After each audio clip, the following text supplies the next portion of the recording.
This is how to be more effective support in Marvel Rivals. Uh, if you haven't heard of the game Marvel Rivals, that must mean you've been living under a rock or some shit. Don't know. But this isn't a video to tend to make you better. It's a video tend to understand how to be more effective while playing support or tank or DPS, and this could be applied in any game. So, yeah, take it how you will. And I'm a player that hit Grandmaster and climbed through the ranks by mainly playing support such as Invisible Woman, Cloak and Dagger, Mantis, etc. So hopefully in this video you will probably come out of this with a better understanding of the game and how you can use this information to improve. And don't be the guy who just blames the DPS or tanks or even their other supports by being bad. The first thing I want to go over, this is probably going to be quick, but is settings. This is probably the most important thing next to mechanics, mentality, etc. is your settings. So if you don't have if you're not comfortable playing the game, you're not gonna play the game effectively. So settings is the most important thing that you should get down, i.e.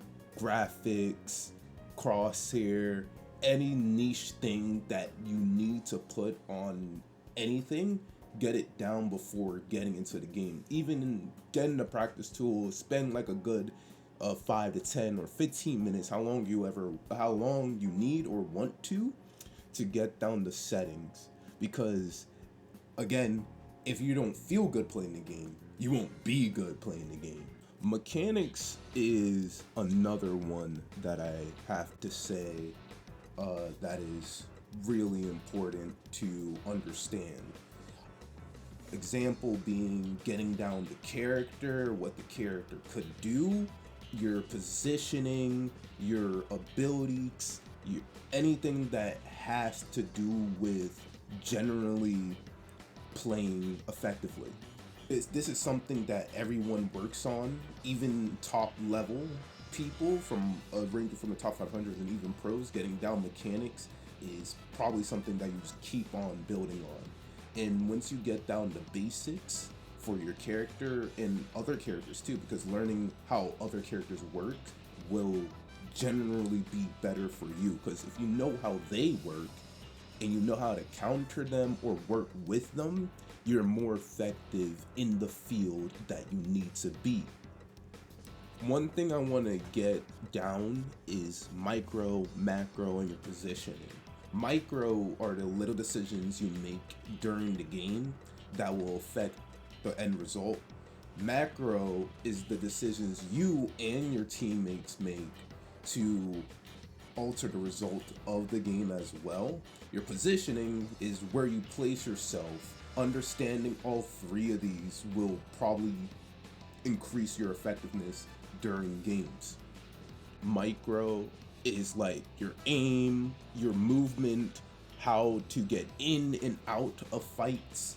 These micro decisions will tendly increase not only your effectiveness, but probably the result in your favor, your win in your favor towards you and your team. Macro decisions mainly comes from you and your other teammates, i.e. all combos, when and when not to push onto a point together, when to leave your points, and everything like the sorts.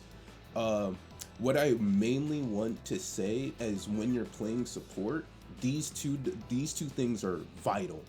Your micro, macro is vital when playing with others, because your job mainly is to keep people or your teammates alive long enough for them to at least get a kill or get the objective. If you're failing to do that as a support, you're not playing support right. And there's a priority system that I made in my head that I think most people should follow or try it out.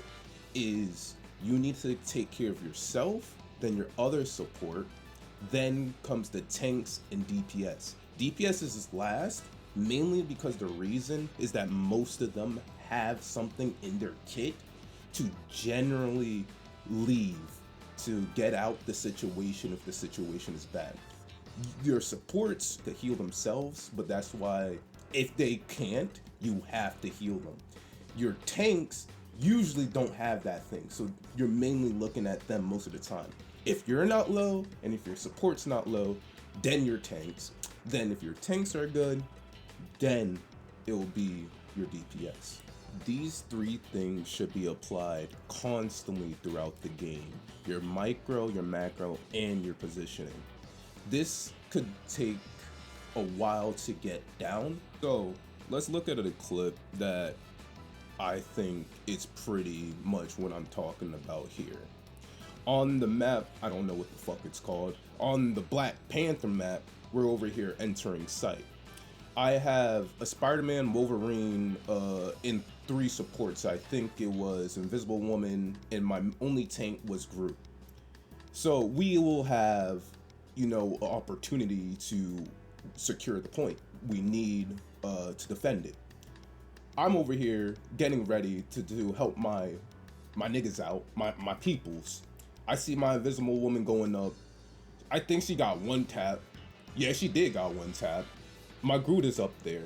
But here, you see how the Hulk... Oh, that shit happened so fast you don't even know what the fuck just happened. Hold on, let me slow it down for you.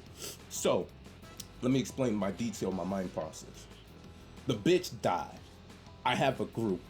I know I have a Wolverine that's looking for a tank. That tank, boom, there goes the Hulk. My boy Bobby Balls 69 coming in. Swoop! Take that nigga from his team. I'm hitting him, give Bobby Balls 69 the damage boost. I'm helping out, making sure this nigga doesn't leave. Heal my Groot, heal Bobby Balls, and I see Groot coming in. My mind says, put that nigga to sleep so he doesn't contribute. Now I'm like, alright, that's it. Hit him a couple times, gain back a leaf, and there we go, another play. Here's another play. We're entering site. I'm over here taking out Loki clones, and we need to secure this site. We over here take this shit, and I know it happened so fast, but you're like, what the fuck happened? Let me slow it down for you. I sleep the group, Bobby Balls come in, swoop, take that nigga from his team, kill this nigga named Groot, and boom, we took site and won the game. This is what I'm talking about when I'm talking general micro, macro positioning. You always want to be with your team, making sure they're alive long enough for you to give them the kill. If they can't get the kill, you get the kill. Simple. If everything goes south and you need to leave, you need to be in a position where you can. But if things are looking good, make sure you're there, because they're gonna need you. That's how it usually is. You gotta be kind of the mom/dad of the group. Make sure you make sure your niggas is right before they go out on their date, type shit. So there's a lot more things that I could say about mechanics and everything about micro macro positioning, but you're usually gonna build upon it. You usually will generally get better mechanics as long as you play the game long enough.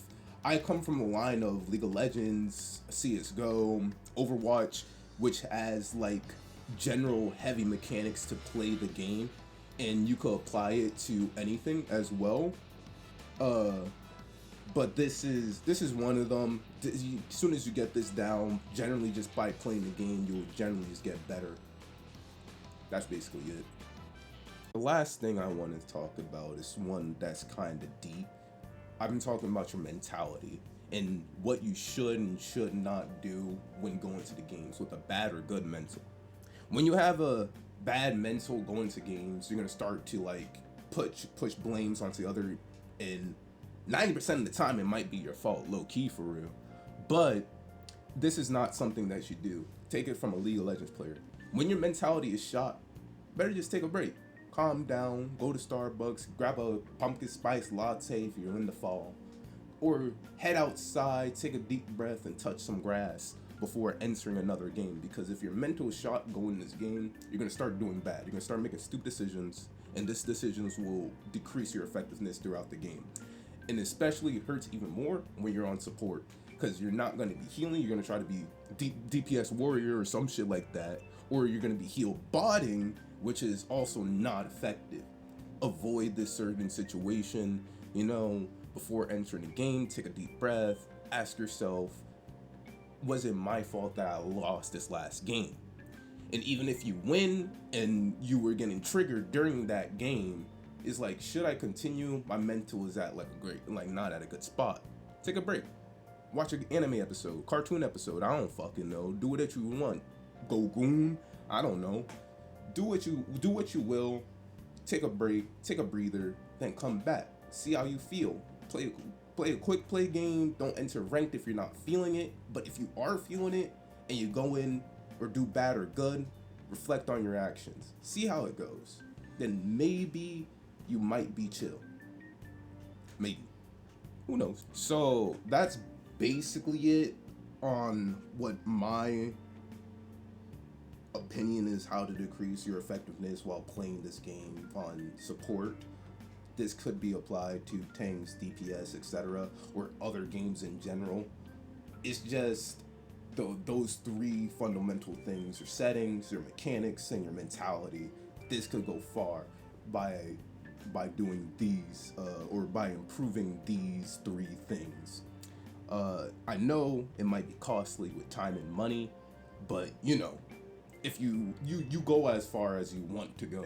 I'm not stopping you from I'm not calling you bad. I'm not calling you shit at the game if you're like stuck at gold or platinum. And I'm not calling you God if you're like in diamond or grandmaster. People play this game to generally have fun, but if you want to improve, if you find fun in improving, then probably this video will help you out in some shape or form. Yeah, I know probably you already know most of this shit, but if you didn't, I will do that. But if you find this video helpful, share with a friend, and hopefully the YouTube algorithm bless me on one of these days and get more views than I intend to. Hit a like if you like the content that you see here. You could go ahead and check out my Twitch. Then I usually stream there sometimes, other games that I fucking play. And hit a subscribe if you want to see more, because maybe I will start pumping out more videos. It could be about Marvel Rivals. It could be about League of Legends. Hell, it could be about fucking gooning off to Invisible Woman. Who knows? Anyways, adios and a goodbye.